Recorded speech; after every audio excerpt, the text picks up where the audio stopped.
fam, welcome to the African Diaspora News channel. I am Wangil Zalalam bringing you this report. Today's report is a success story, but he tells us what he faced in order for him to be where he is right now. His name is Kwame. He's an entrepreneur in Germany.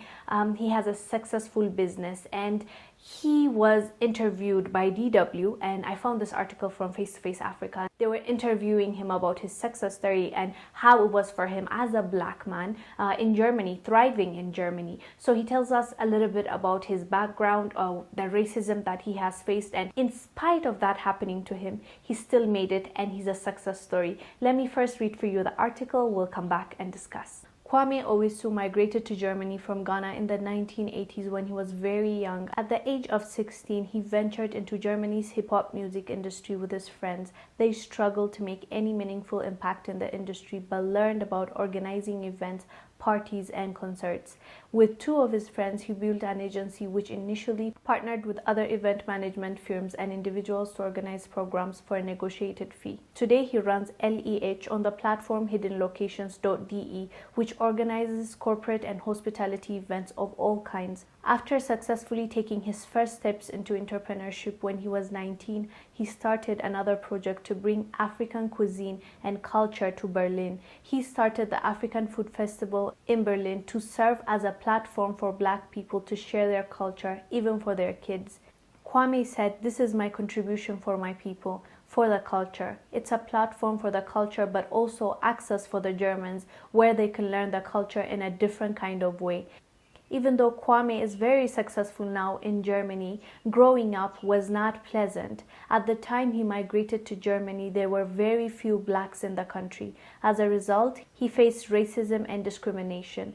Kwame could not understand why his skin color became a target in school and the German society as a whole. He narrated how in Ghana whites are cherished and loved, bemoaning the opposite in Germany. He said it started with kindergarten and then school. Everything was different. Kids were talking about your color, telling you you don't belong. You were the outcast and you didn't know why. In Ghana, you didn't get that. Sometimes kids behaved in a bad way against another kid, but it was not because of the color. It was quite a tough time. The first year I told my father that I wanted to go back. It was very frustrating. I felt rejected. You didn't understand that as a kid. The unfortunate thing is Kwame still faces racism in Germany.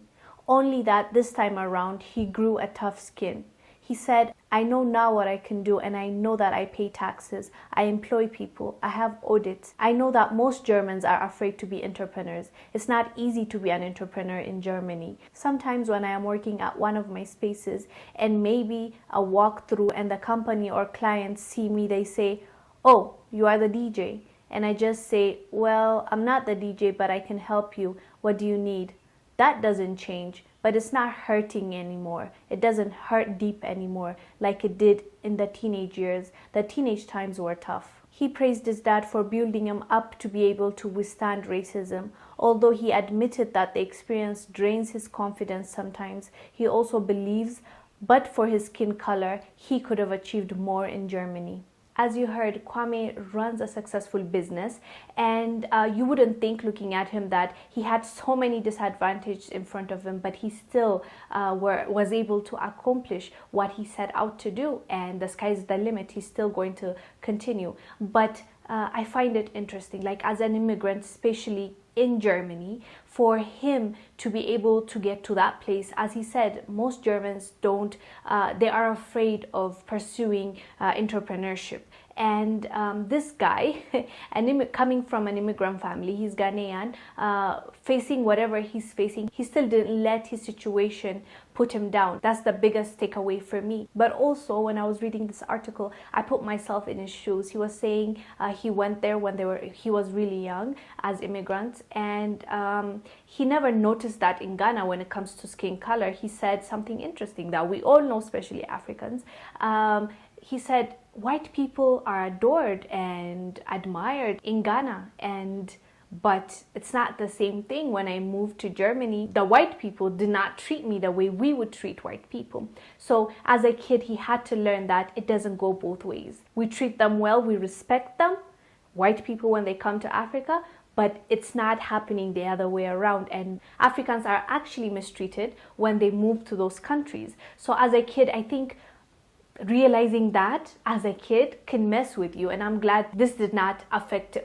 Well, he said it affected him, but not to the degree where it made him a crippled. It made him think that he can never be in a position that he is right now. You know, if he didn't envision it, if he didn't imagine it, if he didn't work towards it, he couldn't have done it. But the thing is, if he didn't think that he would have done it, which I believe his father played a huge role.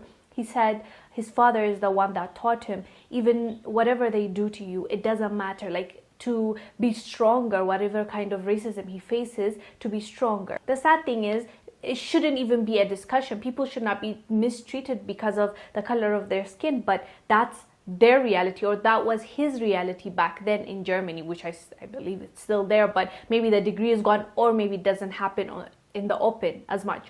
So he had to face that as a kid. Like, I'm only imagining in Ghana, he was oblivious. He didn't know people can be mistreated because of the color of their skin. And he goes to Germany and they tell him, you don't belong here. Go away. You're not part of this community, society. So as a kid, I can't imagine, but I'm very thankful for his dad for instilling that confidence in him and telling him, if they say anything negative about you, it doesn't matter. If they see you, if they view you in a certain way, it doesn't matter, as long as you don't see yourself that way. And look at him, he's proving them wrong. The majority of Germans are not in his position, and he is. But unfortunately, he says he still faces racism, like those, little micro aggression kind of racisms, like you just look at him and you assume he's the DJ, but he's the owner of that facility or that organization.